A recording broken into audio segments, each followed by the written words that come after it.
I'm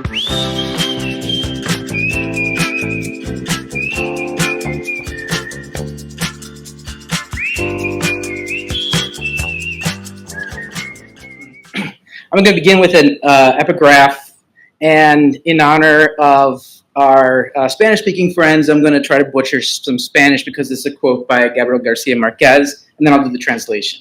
So, la vida no es la que uno vivió, sino la que recuerda y cómo la recuerda para contarla. It basically is a quote from Gabriel Garcia Marquez, Living to Tell the Tale, and translates roughly to, life is not what one lived, but what one remembers and how one remembers it in order to recount it. So I begin with this, another little sort of story. So it's interesting. I spent sort of the several years ago, a decade in psychoanalysis, and it's interesting when you recount past experiences and you have a sibling, because you can both be in the same household and have completely different histories and understandings of those moments. And so it's thinking about this kind of idea for some time, and engagements with Corey and with Lance, is sort of, I've put off my appointment with Korzybski sort of long enough, and so what I'm going to attempt to do is take two themes in the notion of time binding, of philosophy of time and temporality, and then riff on a local memorial in Pittsburgh that deals with memorializing displacement. So that's kind of the focus of what I'm going to do. By the way, I think I would say that my big sort of, I have two moments that are thanked for this sort of project. One is conversations with Corey about the synchronic and diachronic in terms of phenomenology, and then also with Lance and Tom, the IGS presentation at MEA in Brazil, where you spent so much time on time binding. Like, that's something I need to get more sort of into. And so, of course, then Lance's book on the binding biases of time is a lot kind of what has been very helpful for me to kind of make sense of the Korzybski. So the first element I'm going to focus on in terms of the theme of Korzybski's time binding is the notion of time binding as a mode of classification that sort of separates us from the living thing. So, with plants, the chemical binding, animals, sort of space binding, but what makes us human is sort of the time binding, which is a radical break from other beings, right? And so this is a very sort of, descriptive sort of classification of temporality. And I'm remembered in terms of, it's interesting, the founding of sort of in terms of philosophy of time, in terms of phenomenology, some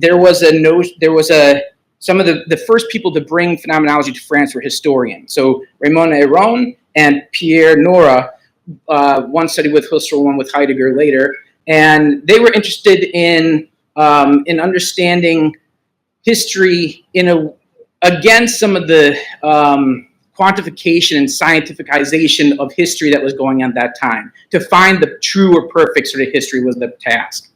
And so what Nora in particularly does, I think, quite well, it says, here's a quote from Nora: "Memory fastens upon sights, whereas history fastens upon events." And so for Nora, there's this distinction between memory as a site-based element and then history as sort of something that deals with sort of events. And this is also, an important sort of element that goes into the questions of our very being, right? So, the time, if we sort of say, time is our notion of, time is who we are, right? So I think that's sort of Korzybski's point.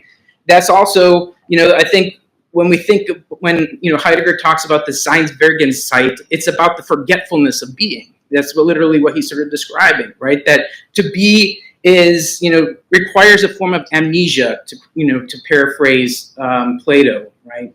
So our very being is sort of tied up with notions of temporality and is sort of the key element of understanding who we are. The second element I want to kind of quickly just sort of touch upon is the notion, and I think the most important, is the notion of the intergenerational element of time binding in Korzybski. And so for this, the quote from Lance's time binding book is if I have seen a little further, this is a quote by Newton, where Newton sort of says, if I have seen a little further, it is by standing on the shoulders of giants. This is the notion of the intergenerational element of memory, how everything we do requires and is built upon sort of previous sort of generations. In philosophy, there's thinking about notions of trauma, right, and intergenerational trauma, how we carry the burdens often of families that we're unaware of, past histories with us, right? So that intergenerational element of trauma is something I think that this sort of century, in terms of the philosophy of temporality and trauma, these kind of connections have started to sort of make and pay attention to. There's a really good account by a legal historian named Drusilla Cornell, passed away recently, who looked at the notion of reconciliation in Africa for the genocides that were taking place in Rwanda, and sort of talking about the importance of that you must come to terms with sort of this past history and talk about this sort of intergenerational elements before one can move forward, right? So the bringing people together involves sort of a speaking of the symbolic notions of trauma, and for this she relies very heavily on the work of Kassir, right? The philosophy of the symbolic as being something that where this reconciliation and these symbolic sort of meanings are carried over generations. And then the sort of final sort of element here, just, I'm always thankful of this group and MEA in terms of the artistic kind of elements that we see and I know many people in here in this room who are practicing artists, and, memory in Greek myth, Mesosine, is the mother of the muses in mythology, right? So memory is the sort of the birth, gives birth to art. And so I think that's an important sort of, point, and that will draw me to sort of my transition here, trying to make sense of memorial. So in most American big cities have dealt with some form of urban gentrification. So in the 1950s, there's a lot of displacement that took place in major cities where predominantly poor minority neighborhoods, and higher rates African American were displaced under the notion of urban renewal. And often we're not aware of the sites that we are standing upon, right? So there's some resonance here, I think, with Native American sort of philosophy is sort of well here. But in terms of the notion of displacement in American cities, that is something we often don't know about. And so one of the first things I found next to my University Duquesne in Pittsburgh, there's a famous or beautiful memorial called Freedom Corner. And it was the spot in the 1950s where after years of displacement, where the people in the community finally stood up and chained themselves and said, not another inch. And there was enough of a kind of protest that literally they saved the rest of the Hill District from being destroyed while the first half was kind of decimated. Thousands of people were displaced, hundreds of businesses, mostly African American, were torn down and never kind of repatriated. And so there's this beautiful memorial. So I'll show you later because it's not, but it's interesting. There's an image of an African American woman appearance in the back that's supposed to be this spirit of history. There's a circle with a stone in the middle. That's a stone from Africa, from Zimbabwe. There's a ring with the names of famous civil rights leaders around it. And then in the back, there are bricks with local human rights sort of activists. And so this is a very powerful movement, and still to this day, when there's social justice movements in the city, this is often the meeting place and the starting point for this. And so I had a chance to sort of interview the artist, Carlos Peterson, and I talked with him about several themes, particularly about the community he was displaced from and his artwork. And there is this quote that really stuck me from his interview, where he said he's talking about his experience of displacement that sort of is central to his inspiration for this piece. And he says, belonging to any single place and time seemed an impossible task. Having one foot buried in the past and the other striving toward an unknown future was a dilemma. While I searched incessantly for my identity in both, I had neither, nor did I feel a sense of place or belonging to the Hill District.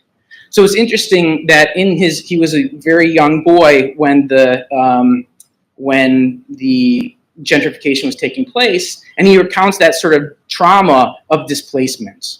And he says, looking back on that, there is both a sense of anxiety, spatial anxiety, that the community literally was torn up, but also temporal anxiety of not knowing where to fit in, that his very history and roots were kind of torn up, right? And so I think this is what he was getting at when he kind of creates this memorial. It's about tying African American history to a place where it was displaced, and this is to show in physical form and capture a moment of time, to talk across generations. So he said he created this here, in this particular spot, so that there would be conversations across generations to come. So it would not, the fight and the fighters would not be forgotten. So in terms of, time binding, the two things that sort of really resonated in me were, one, the notion of time binding is what separates us from other living things, and two, this sort of intergenerational notion of temporality. Right? Earlier, I was talking with Gary about Bergson, and so Bergson talks about things like bodily habit, but he also has an interesting sort of distinction, and also was very much against Aristotle. He had a lot of critiques of Aristotle, and so he says, Aristotle's notion of time, this is Bergson, is all wrong. That he talks about time as a past or an outside, it's objectified, and instead, Bergson comes up with the idea of a bodily memory, that in our very being, we wear notions of our temporal past and our temporal histories. And he talks about that in opposition to a notion of a pure memory. But that's a sort of very important point, because I think this bodily element is what makes sort of the capacity for trauma over temporality. That, what is it that Freud kind of gives us in terms of notions of psychoanalysis, is that memory isn't just some sort of construction of a series of events. It's not just the history, but it's the stories. It's the stories that we tell to future generations. It's those stories that we carry with us in our bodies over time. And so those are literally binded to us and to our communities. Thank you.